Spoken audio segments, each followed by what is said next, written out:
তিনিচুকীয়াৰ পৰ্বতীয়াত 16.15 গ্ৰাম সন্দেহযুক্ত হেৰইনসহ 8জনক আটক। তিনিচুকীয়া সদৰ ভাৰপ্ৰাপ্ত আৰক্ষী বিষয়াই আজি অভিযান চলাই 8গৰাকীকৈ লোকক আটক কৰিছে। বিশেষ খবৰৰ ভিত্তিত অভিযান চলাই 16.15 গ্ৰাম সন্দেহযুক্ত হেৰইনসহ আটক কৰে ব্যক্তি আৰু এগৰাকী মহিলা। আৰক্ষীয়ে AS23AD 4509 নম্বৰৰ এখন X+ মটৰচাইকেল আৰু AS23T 9969 নম্বৰৰ ৰঙা মহেন্দ্ৰা KUV বাহনৰ লগতে কিছু আপত্তিজনক সামগ্ৰী জব্দ কৰিবলৈ সক্ষম হয়। পৰৱৰ্তী সময়ত আৰক্ষীয়ে ধৃত ড্ৰাগছ সৰবৰাহকাৰী কেইজনক সদৰ আৰক্ষী থানালৈ লৈ যোৱাৰ পিছত অধিক তথ্য উদ্ধাৰৰ বাবে মাৰাথন জেৰা অব্যাহত ৰাখিছে বুলি জানিব পৰা গৈছে। ডিগবৈৰ পৰা বিনন্দ কোঁৱৰৰ ৰিপৰ্ট, অল আছাম নিউজ 30।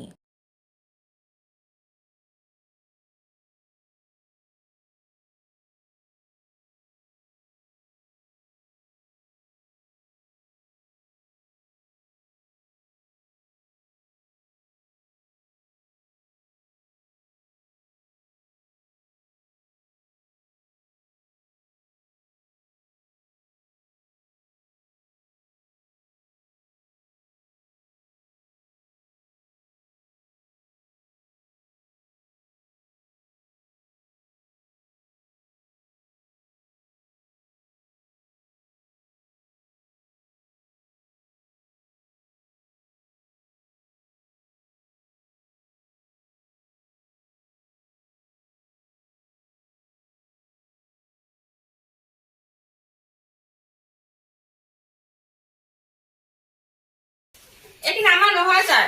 আপোনালোকে যেটো পাইছে হেতু কৰি কক লাগিলে মোক ফোন মাৰি শুনাই দিম একি নামা নহয় তেখেত লোক হয় বিলা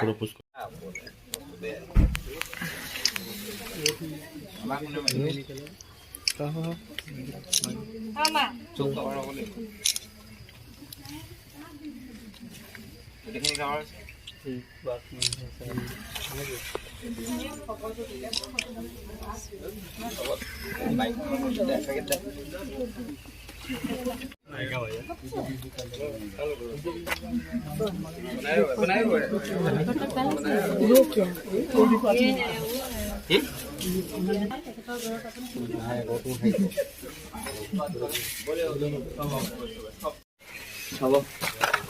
লৈ নিজৰ নিজৰ কাৰণে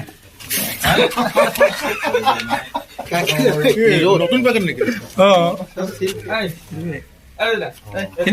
এটি চৰকাৰী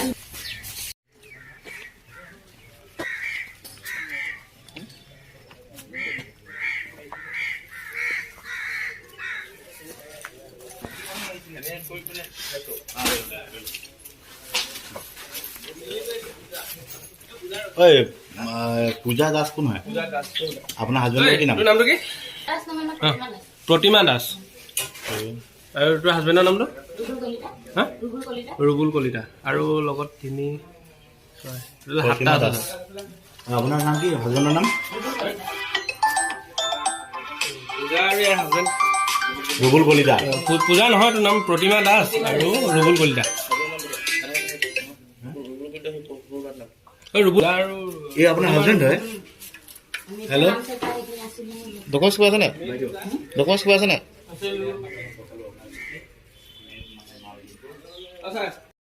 হয় আজি বিশেষ সংবাদ সূত্ৰে আমাৰ যেটো এণ্টি ড্ৰাগছ অপাৰেশ্যন টিম তো টিমে আজি পৰ্বতীয়াত এটা ভাড়াঘৰত ৰেড মাৰি পিনি আমি কিছু সন্দেহজনক হিৰইন জব্দ কৰিবলৈ সক্ষম হওঁ আৰু প্ৰপাৰ ৱেইট কৰাত গম পোৱা যায় যে তাতে 16.15 গ্ৰাম হিৰইন আছিলে আৰু এই সংক্ৰান্তত আমি 7জন মানুহ কৰায়ত্ব কৰিছোঁ এগৰাকী মহিলা আছিলে আৰু ইয়াতে যথেষ্টখিনি এণ্টি ছ'চিয়েল এক্টিভিটিজ হৈ আছে পাব্লিক কমপ্লেইন আছে তো আমি গম পাইছোঁ গতিকে এই সংক্ৰান্তত আমি বাকী মূল সংক্ৰান্তত আমি বিহিত ব্যৱস্থা গ্ৰহণ কৰি আছোঁ হয় তেখেতলোকৰ পজিশ্যনৰ পৰা এখন KUV 300 আৰু এখন মটৰচাইকেল জব্দ কৰিছোঁ আৰু লগতে মোবাইল আছে আৰু কিছু সামগ্ৰী আছে